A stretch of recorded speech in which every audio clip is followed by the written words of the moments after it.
अंतःकरण में हमारे जो पाप कर्म वो कई प्रकार से साफ होंगे। कुछ तो ऐसे प्रकार के पाप कर्म हैं जो संत के आशीर्वाद मात्र से समाप्त हो जाते हैं। कुछ ऐसे पाप हैं जो कि आपको प्रणाम आदि दंडवत आदि करने से राहत मिलेगी। कुछ ऐसे पाप हैं जो आपने दान धर्म यज्ञ हवन पाठ आदि ही करवाना पड़ेगा, वही विकल्प है उनका, वो भी आपने करना ही पड़ेगा। उसके बाद फिर कुछ ऐसे पाप हैं जो सेवा करनी होती है, सेवा से भी कटते हैं। और कुछ ऐसे प्रकार के पाप होते हैं जो केवल नाम के जाप से ही कटेंगे, उनका कोई विकल्प नहीं। तो जैसे एक धोबी के पास कपड़ा जाता है तो वो देखता है कि इस कपड़े को साफ करना है तो पहले पानी से धोता है, साबुन लगाता है, उससे भी नहीं साफ होता तो फिर ड्राई क्लीन के लिए कोई अन्य केमिकल प्रयोग करता है और उसके सब दाग छुड़ाता है, तब वो उज्जवल होता है। इसी प्रकार हमारा अंतःकरण बहुत वर्षों से, बहुत युगों से हमने इतना मैला कर लिया है कि अब इसको हमने हर तरह के सब फार्मूले लगा करके इसको साफ करना है। तो परमात्मा कहा करते थे, तो वो भक्त जो दुखी है वो सब सत्य मानते थे और उसका अनुसरण करते थे। तो नल नील तो और ज्यादा ही दुखी थे, दोनों ने श्रद्धा से सेवा करनी शुरू की। जो वृद्ध थे, रोगी आते थे, उनके कपड़े धोते थे, उनके बर्तन लोटा थाली वगैरह जैसे भी थे वो ले जाते थे और दरिया पर धोकर लाते थे। वो इतने सीधे साधे और इतने परमात्मा पर समर्पित थे, इतना भाव था उनका कि पहले समय में साबुन वगैरह नहीं था। कपड़ा धोने के लिए पहले जल में भिगो देते थे, दरिया में भिगोकर उनको थोड़ा सा बाहर पत्थर रख देते थे, वो पानी में लहरों से गीले हो जाते, फिर उनको बाद में ऐसे मुक्के मर मर के धोते थे, कोई और तो साधन था ही नहीं।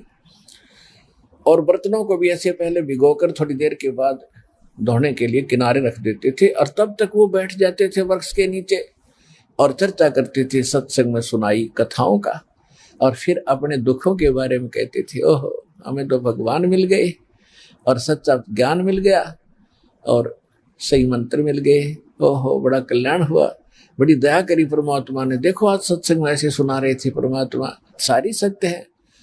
ऐसे वो काफी देर तक चर्चा करते थे। फिर उनको याद आता था कि हमने कुछ सेवा भी करनी है, तब तक किसी का कोई कटोरा बह जाता, किसी का कोई कपड़ा खिसक जाता लहरों में, तो उन्हें पता नहीं लगता, वो धो धाकर जितने थे शेष ठाके लाकर सबके रख देते। कहने का भाव ये है, किसी का कटोरा कम, किसी का गिलास गुम हो गया, किसी का धोती किसी का कुर्ता नहीं पाया, तो सभी दिक्कत मानते थे, दुखी होते थे कि नल नील आप ये कमीज नहीं मिला, मेरा कटोरा नहीं मिल रहा, मुझे गिलास नहीं मिला। तो 2-4 बार उन्होंने कहा, ऐसे हुआ तो उन्होंने गुरुदेव जी के पास प्रार्थना की कि महाराज ऐसे ऐसे हम दुखी हो लिए और ये आपके भक्त, श्रद्धा तो बहुत है, लेकिन जो दूसरे सेवादार थे वो बताया करते थे कि ये तो वृक्ष के नीचे बैठ जाते हैं और भिगोकर बर्तनों और कपड़ों को ये बहुत देर में ध्यान देते हैं, वो बह जाते हैं, ये ध्यान नहीं देते। तो परमात्मा ने कहा बेटा ध्यान रखा करो।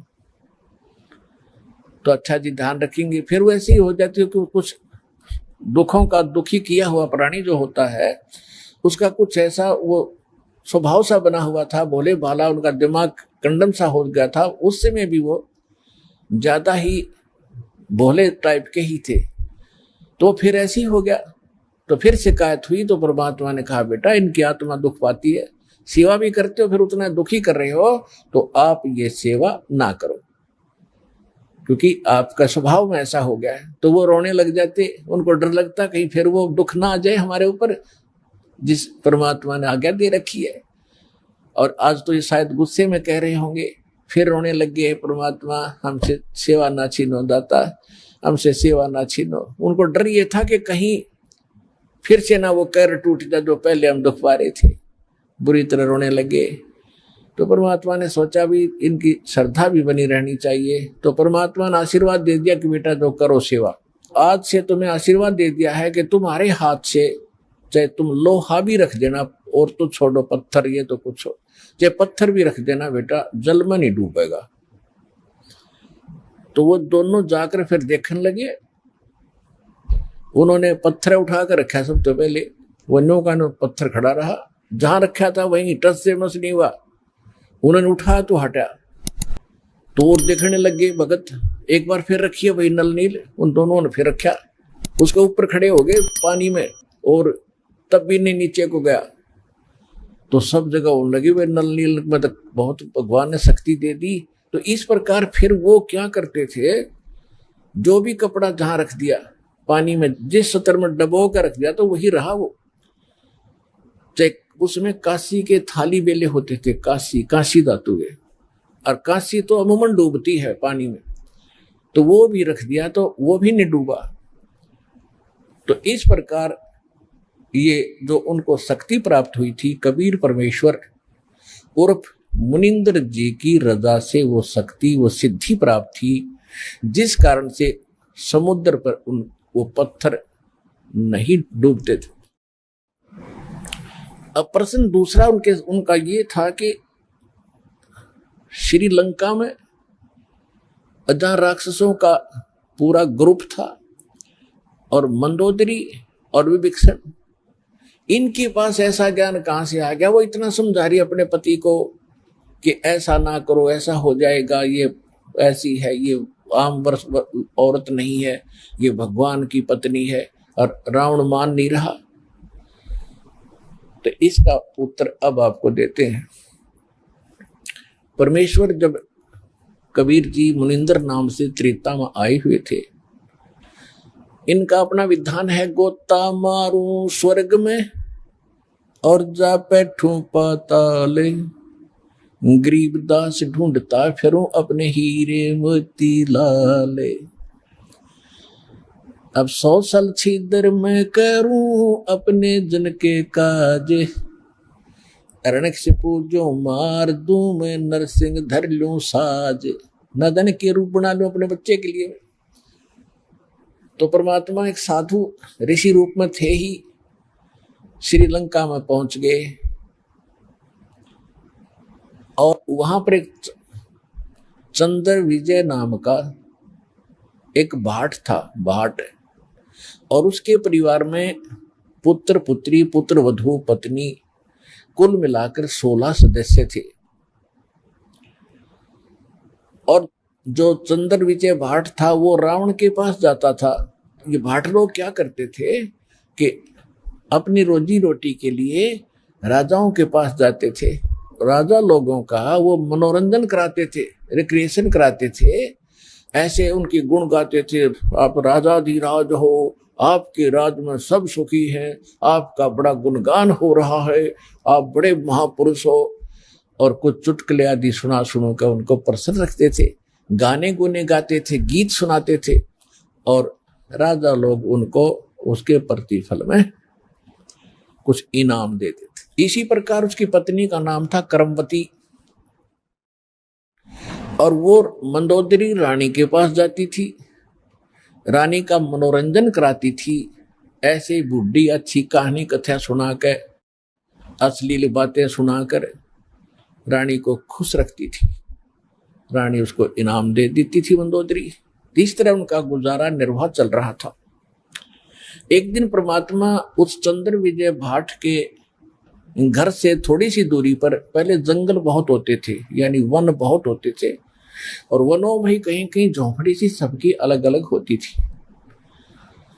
एक वृक्ष के नीचे उस रास्ते में बैठ गए जहां से चंद्र विजय सुबह सुबह फ्रेश होने के लिए जाता था। और उस समय वो साधु संतों को बड़ा देखकर खुश होता था। चंद्र विजय पिछले संस्कार होते हैं, आदमी किसी भी जाति विशेष में जन्मा है वो उसके संस्कार हैं, लेकिन जो भक्त है, भक्ति बीज पलटे नहीं, चाहे पलट जाओ ब्रह्मांड। तो भक्ति की आस्था उसके अंदर न्यारी थी। बेशक से सारा दिन बकवादी सुनता और सुनाता था, लेकिन भक्ति वाले लक्षण भी उसके अंदर विद्वान थे। साधु देखे, चरणों में मत्था टेका, और हे भगवान, आज बड़े भाग्योदय हुआ, मेरा ऋषि जी के दर्शन आज सुबह सुबह हुए, हम दास के लिए कोई सेवा बताओ, हमारे घर पर चलिए भगवान, आज तो बड़ा सौभाग्य मेरा। तो परमात्मा को वो घर ले आए। परमात्मा गए इसलिए थे, उनके झोपड़ी के सामने बैठ गए और लगे सत्संग सुनाने। चंद्र विजय ने तो उसी दिन दीक्षा ले ली, लेकिन परिवार के सदस्य कहने लगे महाराज हम अभी नहीं मानेंगे आपकी बात, हम तो भगवान शंकर के पुजारी हैं, क्योंकि रावण राजा शंकर का पुजारी था तो जनता ने तो होना ही था, हम अभी नहीं मानेंगे आपकी बात को। परमात्मा फिर गए, कभी कभी रह रह कर जाते रहे, कथा सुनाते रहे, फिर घर में सुख होने लगे जो पहले शंकर जी की पूजा से नहीं हो रहे थे। फिर धीरे धीरे 16 के 16 सदस्यों ने वह दीक्षा प्राप्त कर ली। अब पहले तो वो कर्मवती जाती थी मंदोदरी के पास, तो कैसी बकवाद सुनाया करती थी, गंदी सटोरी अश्लील बातें कहानी सुनाकर उसको खुश करती थी।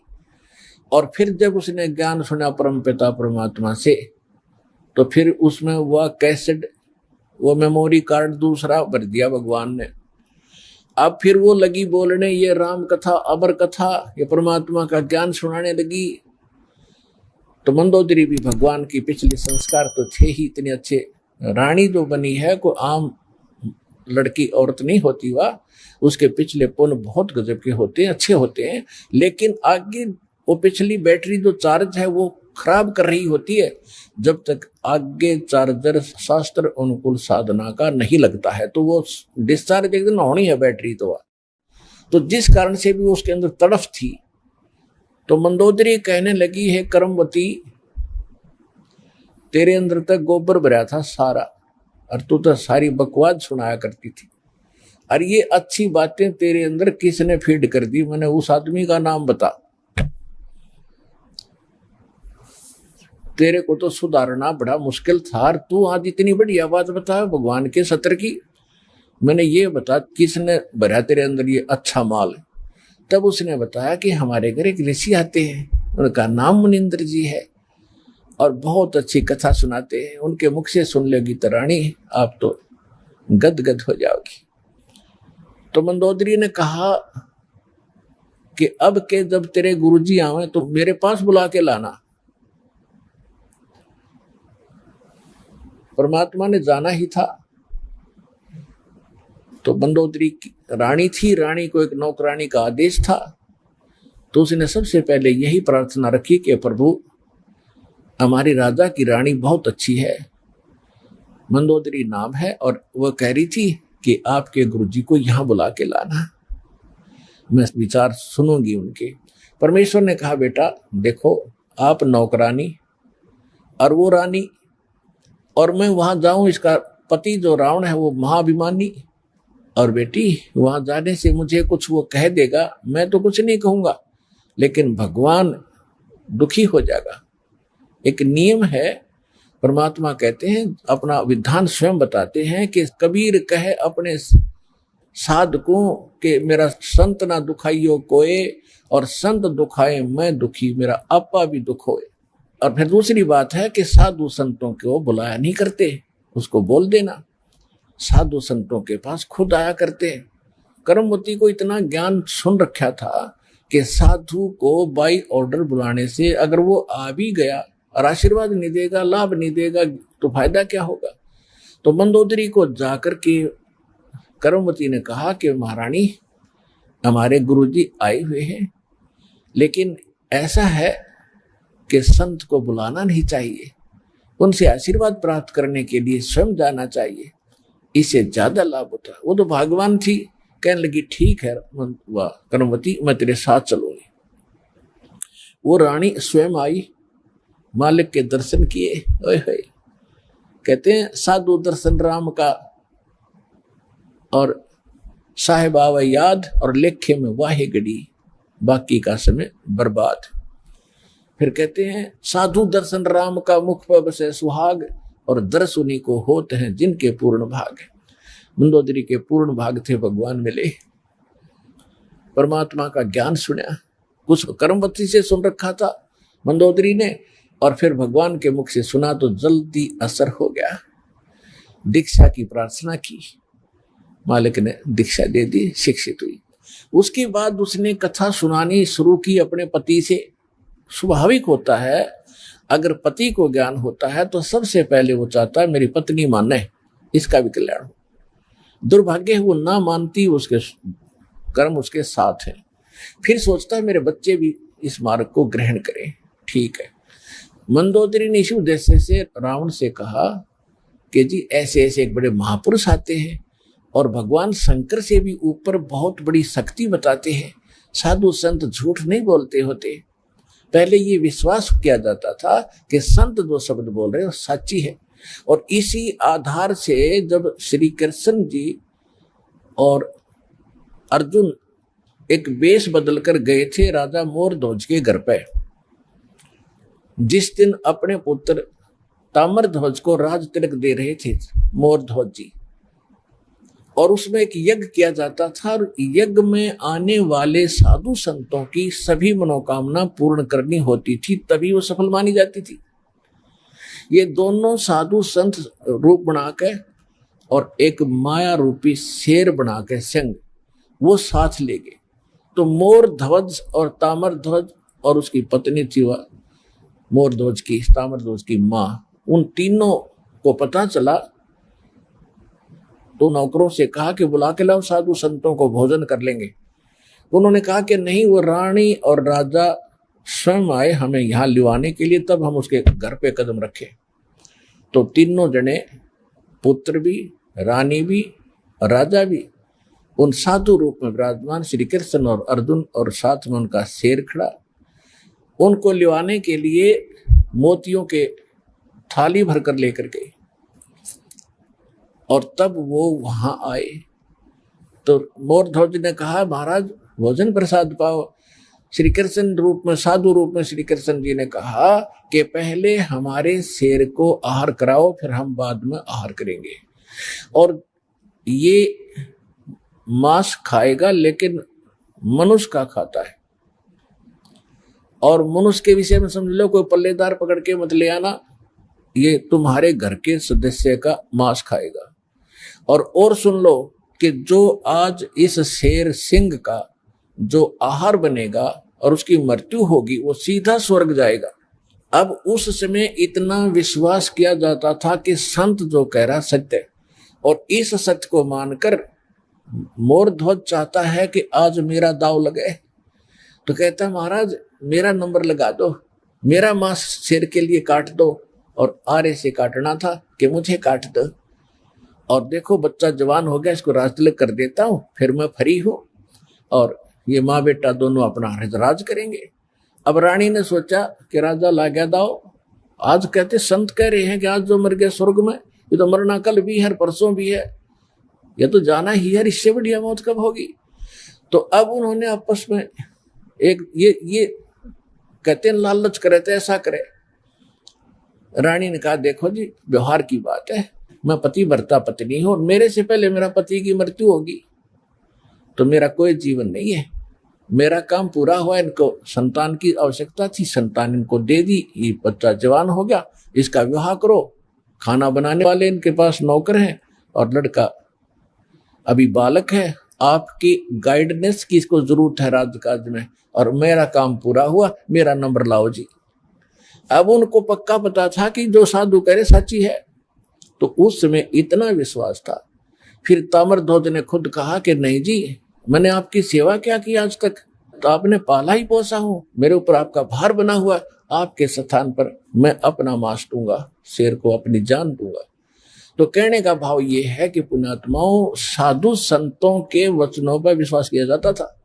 इसी आधार से परमात्मा ने जो मंदोदरी को कहा था कि तुम्हारे शंकर से ऊपर एक और परम शक्ति है, ये तो नाशवान है, इनके द्वारा दिया गया जो सुख है अक्षीणिक है, ये आपके प्रारब्ध के कर्म को नहीं काट सकते। मंदोदरी ने सारी सच्ची मानी क्योंकि साधु कह रहे थे, दूसरी बात नहीं, फिर बातें खत्म होगी। ये तो बात कोई बताने वाला मिलता ही नहीं था उस समय, तो ये सारे नकली थे, उनकी बातों को हम ऐसे ही दृढ़ता से मानते रहे। अब मंदोदरी ने फिर वो लंकापति रावण को सुनाना चाहा। रावण के अंदर तक गोबर भरा था, अहंकार शक्ति का, शंकर भगवान की पूजा करके सिद्धियां प्राप्त कर रखी थी, और मांस खावा शराब पीवा उसका यह अच्छी बात कैसे स्वभाव है। तो कहने लगा कि ए मूर्ख, तो शंकर भगवान से ऊपर मानती है? देख मेरे क्या ठाठ करा की है, 1 लाख मेरे पुत्र हैं, 1.25 लाख मेरे नाती हैं, और देख सोने की लंका बना रखी है। अरे क्या देगा तुझे वो भिखारी। मंदोदरी ने बहुत कोशिश की पर बुद्धि भ्रष्ट के बाद पल्ला पड़ी नहीं। फिर मंदोदरी ने कहना ही बंद कर दिया। उसके बाद फिर क्या होता है कि उसने सोचा तर और कोई मेरी चर्चा सुनने वाला नहीं, ये ऐसा ज्ञान है इंसान दूसरे को सुनाए बिना रह नहीं सकता। तो उसने अपने देवर रावण के छोटे भाई विभीषण से समझाया ये ज्ञान, और विभीषण ने ये ज्ञान स्वीकारा